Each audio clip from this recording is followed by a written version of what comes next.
Rain hit the bus window softly as I traveled across the city. The sky looked gray and tired. People walked fast under black umbrellas. I sat near the back of the bus and held my phone in my hand, but I did not read anything. My mind stayed somewhere else. It had been 3 months since my grandmother died. 3 months sounded long, but grief did not care about time. Some mornings I still wanted to call her. Sometimes when I passed a bakery, I almost bought sweet bread for her because she loved it with tea. Then I remembered she was gone. And every time my chest felt heavy again. The bus stopped near my mother's house. I stepped outside and walked slowly through the rain. The air smelled cold and wet. When I reached the front door, I stood there quietly for a moment before knocking. My mother opened the door with a tired smile. "You're late," she said softly. "Traffic was bad," I answered. She moved aside so I could enter. The house felt warm, but strangely empty. I took off my shoes and listened carefully. No music, no television, no gentle humming from the kitchen. Before Grandma died, the house always had sound. She liked small noises. She cooked while singing old songs quietly to herself. Sometimes she talked to the soup pot like it was a person. "Not too fast," she would whisper while stirring. "You need time." I used to laugh every time I heard that. Now the silence felt too large. My mother walked into the kitchen. "Are you hungry?" she asked. "A little. There's rice and fish." I nodded, but something inside me already felt disappointed. I wanted soup, not just any soup, her soup. Grandma made soup almost every week. Chicken soup, tomato soup, vegetable soup. When I was sick, she made soup. When I failed an exam, she made soup. When winter came, she made soup. She believed soup could fix almost everything. "Hot soup helps sad hearts," she always said. As a child, I thought she was joking. Now I was not so sure.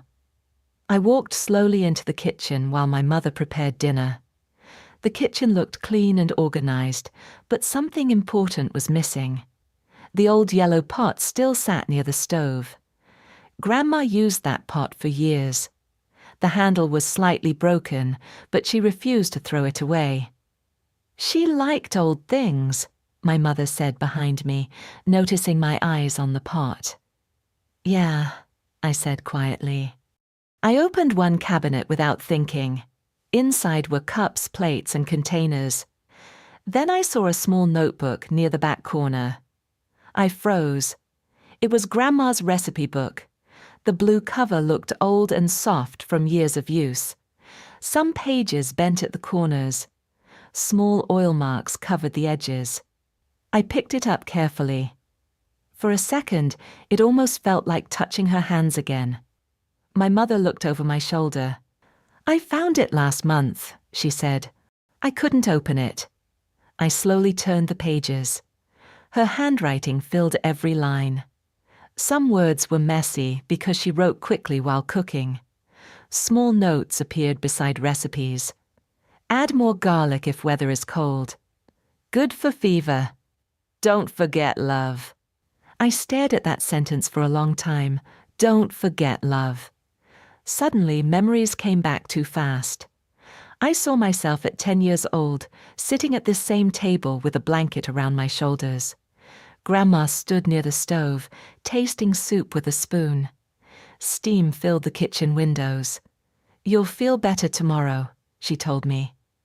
And somehow I always did. A sharp pain rose inside my chest. I closed the notebook quickly and looked down at the floor. "You miss her," my mother said softly. I nodded, but words would not come out. Dinner became quiet after that. Rain continued outside the windows while we ate fish and rice at the small wooden table. The food tasted fine, but something felt empty. Halfway through dinner, I suddenly said, "I can't remember her soup exactly." My mother looked surprised. "What do you mean?" The taste, I whispered. I remember loving it. But now, I can't fully remember it anymore. The thought scared me. What if one day I forgot her voice too? What if grief slowly erased small details first? My mother stayed silent for a moment. Then she reached across the table and touched my hand gently. "You won't forget her," she said. "Not really." That night, after my mother went upstairs, I stayed alone in the kitchen. The rain became softer outside. I opened the recipe book again and searched slowly through the pages until I found one simple title written near the middle. Chicken soup for cold days. I touched the words carefully. Then I smiled through tears and whispered, "I miss you, Grandma." The next morning, I woke up earlier than usual. Rain still covered the city, but the storm had become softer during the night. Gray light entered my apartment through the curtains. I stayed in bed for a few minutes and looked at the ceiling. Then I thought about the recipe book again, about the soup, about Grandma. I sat up slowly and checked my phone. My mother had sent me a short message before sunrise. "Take the recipe book if you want. Grandma would like that." I read the message twice. Then I got out of bed. An hour later, I stood inside a small grocery store near my apartment. Soft music played from old speakers above my head. People pushed shopping carts quietly through the narrow aisles. I held Grandma's recipe book in one hand while looking at vegetables. 2 carrots, I whispered to myself, 1 onion, celery. The words felt strange in my mouth, almost like a school lesson. Grandma never used shopping lists. She walked through markets slowly and touched everything before buying it. She smelled herbs carefully. She talked to vegetable sellers like old friends. "You must choose food with your heart," she once told me. At the time, I laughed. Now I wished I had listened more carefully. I filled my basket with chicken, potatoes, garlic, and fresh parsley. Before leaving, I stopped near the soup aisle without thinking. Rows of instant soup stood in bright cans. For 1 second, I almost bought one. It would be easier, no mistakes, no memories, no disappointment. But then I looked down at Grandma's old recipe book and shook my head. "No," I whispered.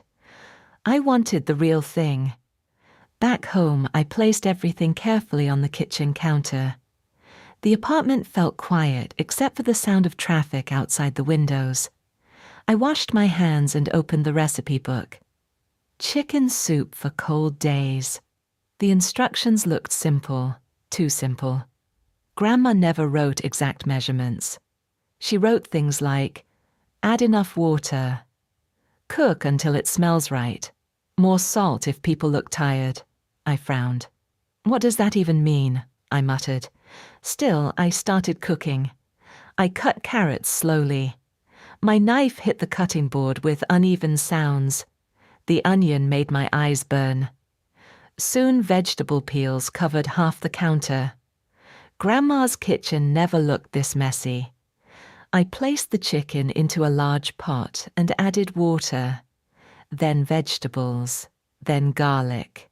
Soon the soup began to boil. Steam filled the kitchen. For one small moment, my heart lifted. The smell almost felt familiar.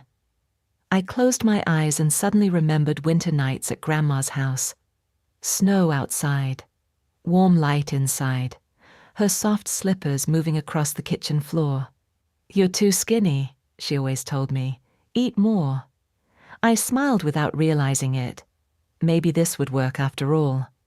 I tasted the soup carefully with a spoon. My smile disappeared immediately. Too salty. I grabbed more water and poured it into the pot quickly. Then the soup tasted weak. I added more herbs. Now it tasted bitter. I sighed loudly and leaned against the counter. "How did you do this?" I whispered to the empty kitchen. The soup continued boiling quietly, like it did not care about my frustration. After another hour, I finally gave up. Maybe it looked like Grandma's soup, but it did not taste like home, not even close. I carried a bowl to the table anyway. Outside, rain touched the windows softly again. The apartment looked darker now as evening slowly arrived. I took one spoonful, then another. The soup was not terrible, but it felt empty, cold somehow, even while hot. I pushed the bowl away. Suddenly anger rose inside me so fast that it surprised me. I stood up sharply. "This is stupid," I said out loud. My voice echoed through the apartment. Tears filled my eyes before I could stop them. "It's just soup." But deep inside, I knew it was not only soup. It was every Saturday afternoon at Grandma's house. It was her hand touching my forehead when I was sick. It was her asking if I ate enough. It was love that asked for nothing back. And now she was gone. I sat back down slowly and covered my face with my hands. For a long time, I stayed there without moving. Then something strange came back to me. A memory. I was maybe 12 years old. Grandma stood near the stove while making soup. I watched her carefully because I wanted to help. "How much salt?" I asked. She smiled. "I don't know." "You don't know?" She laughed softly. "I taste, I feel. Cooking is listening." At the time, her answer made no sense to me. Now, sitting alone in my apartment, I finally understood something. Grandma never cooked like a machine. She cooked while paying attention to people. When my mother looked tired, Grandma added more ginger. When I felt sad, she made the soup richer and warmer. When neighbors visited, she always added extra noodles because she wanted people to stay longer. The recipe was never only ingredients, it was care. I looked down at the failed soup again. Steam still rose slowly from the bowl. Then I noticed something small near the bottom corner of the recipe page. Tiny handwriting, almost impossible to see. I moved closer. It said, "Soup tastes better when nobody eats alone." My chest tightened again. That night, I carried the pot back into the kitchen and stood there quietly for a long time. Then I whispered into the empty room, "I still need you, Grandma." 3 days passed before I made soup again. The failed pot still sat inside my refrigerator. I could not bring myself to throw it away. Every time I opened the fridge, I saw the container and felt guilty. On Saturday morning, my mother called me. "Are you free today?" she asked. "Yeah." "Can you come over? I found more of Grandma's old things." I hesitated for a second. Part of me wanted to stay home and avoid the sadness, but another part missed the house already. "I'll come," I said quietly. The rain finally stopped that afternoon. Cold wind moved through the streets, while yellow leaves rolled across the sidewalk. When I arrived at my mother's house, the front door was already open. Inside, I heard soft music playing from the living room. My mother stood near several cardboard boxes on the floor. Old photographs, books, and kitchen towels covered the couch. "She kept everything," my mother sighed. I smiled a little. "That sounds like Grandma." For the next hour, we looked through old family things together. Some moments felt warm, others hurt too much. I found a picture of myself at 6 years old sitting on Grandma's kitchen counter while eating soup from a huge bowl. My cheeks looked round and messy.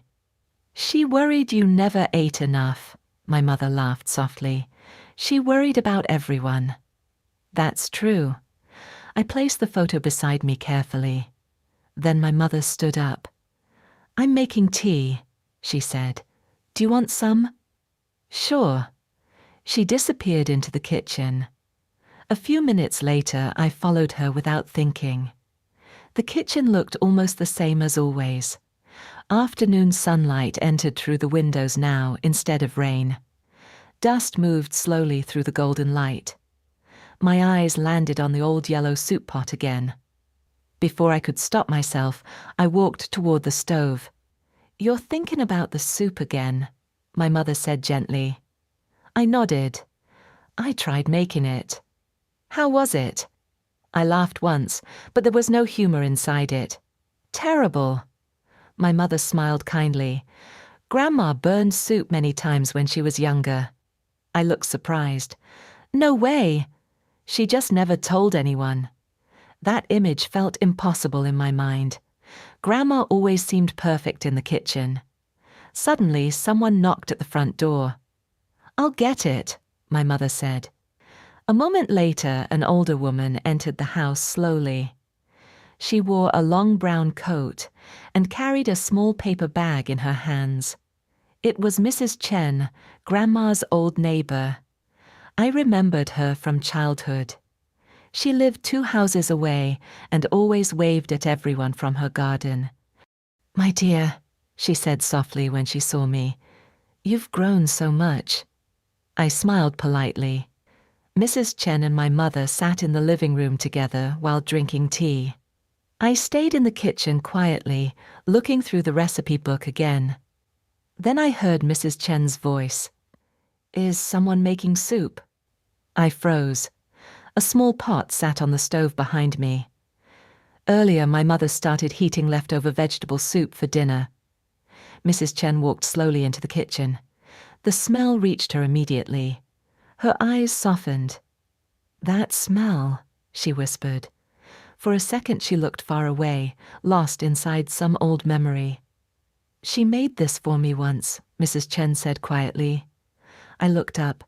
"Grandma." Mrs. Chen nodded. "It was winter. My husband was very sick at the time." She paused gently. "I was scared every day." The kitchen became silent except for the soft sound of boiling soup. "One night, your grandmother knocked on my door, carrying a large pot," Mrs. Chen continued. "I told her she did not need to do that." Mrs. Chen smiled sadly. "But she said soup tastes better when people share it." My heart stopped for a second. I knew those words. They were written inside the recipe book. "She stayed with me almost the whole night," Mrs. Chen said. "We ate together while my husband slept upstairs. I cried many times that evening." Her voice became softer. "Your grandmother never tried to stop my tears. She just listened." I looked down at the counter quietly. Mrs. Chen continued speaking. "She brought soup to many people, you know." "What do you mean?" I asked. "She cooked for lonely neighbors, sick children, old couples." Mrs. Chen smiled faintly. "Sometimes she left food outside doors without telling anyone." I stared at her. I knew Grandma was kind, but I never knew how far her kindness reached. Mrs. Chen looked directly at me. "Your grandmother believed warm food could hold people together." Those words stayed inside me. Warm food could hold people together. Suddenly, I understood why losing the soup hurt so much. It was not only the taste. The soup carried her love, her care, her quiet way of protecting people. Mrs. Chen slowly walked toward the stove and looked at the simmering pot. Then she smiled gently. "You know," she said, "your grandmother once told me a secret." "What secret?" "She said good soup is not about skill." Mrs. Chen looked at me warmly. "It is about paying attention." I felt something move softly inside my chest. Not pain this time. Something warmer. Before leaving, Mrs. Chen placed one hand gently over mine. "You miss her deeply," she said. I nodded slowly. "She would be happy that you are trying to cook." Tears filled my eyes again. "But it doesn't taste like hers." Mrs. Chen smiled. "Maybe not yet." Then she squeezed my hand softly and added, "But love takes time to learn." After she left, the house became quiet again. Evening light slowly filled the kitchen with orange shadows. My mother washed teacups near the sink while I stood beside the stove. I opened Grandma's recipe book once more. This time the pages felt different in my hands. Not heavier, warmer. I looked at the old yellow pot and imagined Grandma standing there, stirring soup slowly, while listening carefully to the people around her. Then, for the first time since she died, I smiled without sadness, swallowing it whole. Maybe I was not only missing her, maybe I was slowly finding her again. The next Sunday, I decided to try again. I woke up early before the city became noisy. Pale sunlight entered my apartment through the curtains. I stayed in bed for a moment and listened to the quiet morning. Then I thought about Mrs. Chen's words. Love takes time to learn. I repeated the sentence softly to myself. After breakfast, I placed Grandma's recipe book on the kitchen counter again. The cover already looked more familiar in my apartment now, like it belonged there. But this time I did not open it immediately. Instead, I stood quietly inside the kitchen and looked around. The room still felt small and simple. White walls, old wooden table, morning light near the sink. Last week this kitchen felt lonely. Today it felt patient. I opened the window slightly. Cool air entered the room. Somewhere outside a dog barked. A bicycle passed slowly down the street. Then I turned on some music. Grandma loved old songs from her youth. Soft piano, slow voices, music that sounded warm even when the lyrics felt sad. Soon the apartment filled with gentle sound. I smiled a little. Okay, I whispered. Let's try again. This time I moved more slowly. Not because I was afraid, because I wanted to pay attention. I washed the vegetables carefully under cold water. I listened to the sound of the knife against the cutting board. I noticed the bright orange color of the carrots and the fresh smell of parsley. For the first time, cooking did not feel like a test. It felt like a conversation. As the soup began to boil, steam slowly filled the kitchen again. But now the smell brought something softer than pain. Memories still came, but they no longer hit me like sharp glass. Instead, they arrived gently. Grandma laughing after burning toast, Grandma dancing badly while cooking, Grandma pretending not to notice when I stole pieces of chicken from the pot. I laughed quietly to myself. You always knew, I whispered. The soup simmered slowly for hours. Sometimes I tasted it. Sometimes I simply stood near the stove and watched it quietly. At one point, I almost added more salt. Then I stopped. I closed my eyes for a second and tasted again carefully.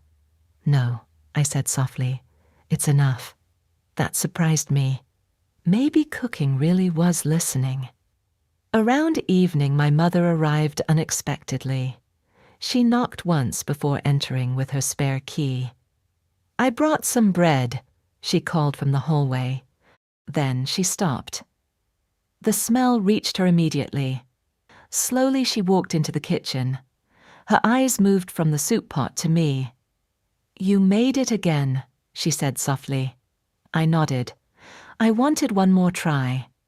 For a moment she said nothing. The soup continued bubbling quietly between us. Then she smiled faintly. It smells nice. My heart lifted a little at those words. Sit down, I told her. It's almost ready. A few minutes later, we sat together at the kitchen table. 2 bowls of soup rested between us. Steam rose gently into the warm light above our heads. Suddenly, I felt nervous. What if it still tasted wrong? What if I failed again? My mother picked up her spoon first. She blew softly across the surface of the soup and took one careful bite. Then she became completely still. I watched her face nervously. Is it bad? I asked quietly. She did not answer immediately. Instead, her eyes slowly filled with tears. My chest tightened. I'm sorry, I started saying quickly. I know it's probably not. No, my mother interrupted softly. Her voice shook slightly.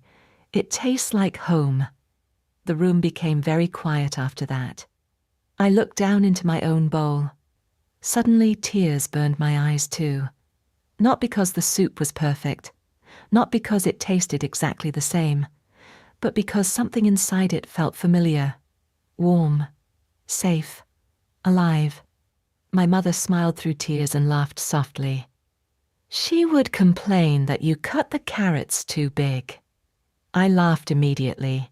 She complained about everything. That's true. For the next hour we stayed at the table, talking about Grandma. Not the hospital, not the funeral, not the sadness. We talked about real things. How she secretly fed stray cats behind the house. How she fell asleep during movies, but still asked questions at the end. How she always carried candy inside her pockets for emergencies. At some point, we stopped crying completely. We just laughed. Outside, evening slowly covered the city. Lights appeared in apartment windows across the street. Somewhere far away, thunder rolled softly through the clouds again.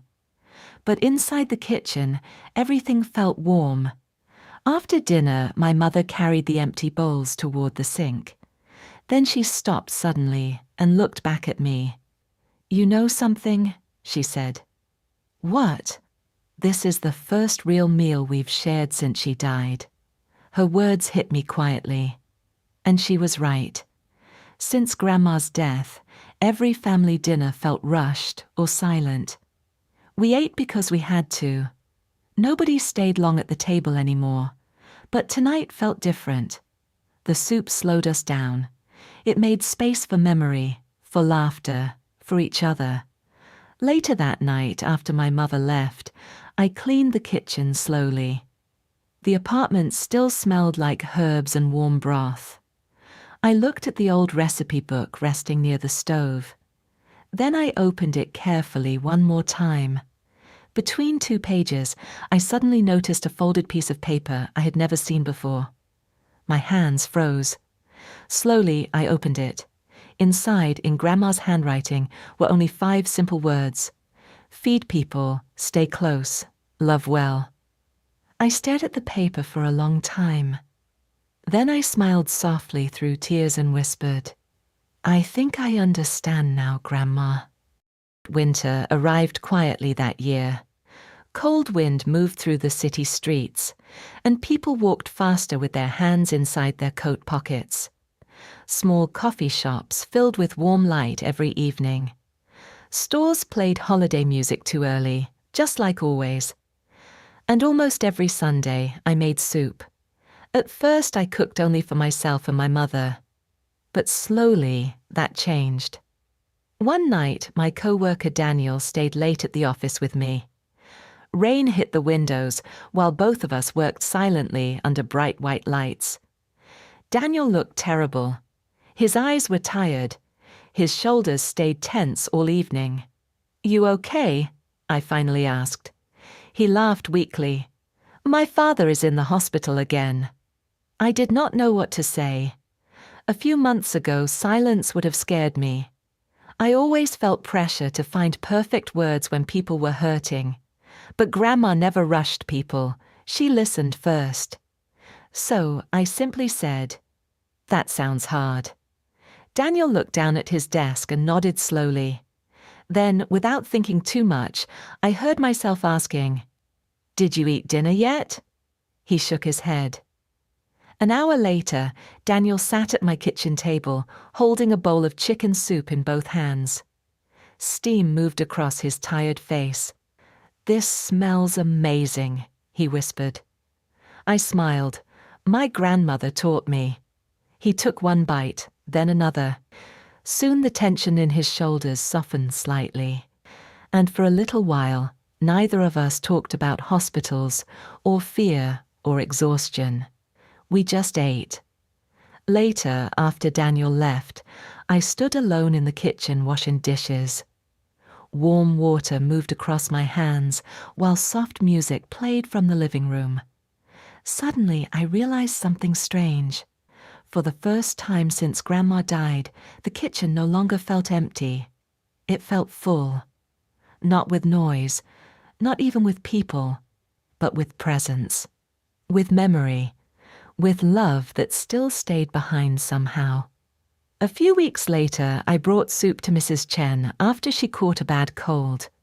When she opened the door, she looked surprised. "Oh," she said softly after smelling the soup. "You learned." I laughed. "I'm still learning." Mrs. Chen invited me inside immediately. Her small house smelled like old books and flowers. We sat together near the window while rain touched the glass outside. After one spoonful, she closed her eyes briefly and smiled. "Your grandmother would be proud of you," she said. My chest tightened gently at those words. Before, hearing Grandma's name always felt like touching a bruise. Now it felt different. Tender, but warm. As winter continued, soup became part of my life in ways I never expected. I made soup for my mother after long work days. I made soup for a neighbor with a broken leg. One snowy evening, I even made extra soup for myself and froze small containers inside the freezer, just like Grandma always did. "Future sadness needs preparation," she used to joke. Now I finally understood that too. One Sunday afternoon, I visited my mother again. The house smelled familiar the moment I entered. Soup. I stopped near the kitchen doorway in surprise. My mother stood near the stove, stirring a pot slowly. "You're cooking now?" I asked. She smiled without turning around. "You started something." I laughed softly. The kitchen looked alive again. Steam covered the windows. Music played quietly in the background. 2 bowls already waited on the table. For one brief second, the scene looked so familiar that tears filled my eyes again. Not painful tears, gentle ones. My mother noticed my expression immediately. "What's wrong?" she asked softly.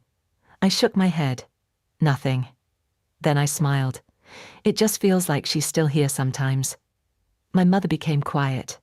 Then she nodded slowly. "I think so too." We ate together while evening slowly darkened outside. Halfway through dinner, my mother suddenly laughed. "You still cut the carrots too big." I laughed so hard I almost dropped my spoon. "That's Grandma talking through you." Maybe. The room filled with laughter again. And suddenly I understood the final thing Grandma tried to teach me all those years. Love does not disappear when people leave. It changes shape. Sometimes it becomes a memory, sometimes a habit, sometimes a handwritten note inside an old recipe book, and sometimes it becomes a bowl of warm soup shared between tired people on cold nights. Later that evening, after washing dishes, I stood alone inside the kitchen. The house had become quiet again. Soft snow began falling outside the windows. I looked at the old yellow soup pot resting near the stove. Then I touched the handle gently. "I miss you," I whispered. The sadness still existed. Maybe it always would. But now something else lived beside it. Gratitude, warmth, love that continued moving from one person to another. I smiled softly and turned off the kitchen light. Before leaving the room, I looked back one last time and whispered, "Your soup is still here, Grandma." And somehow, deep inside me, I knew she was too.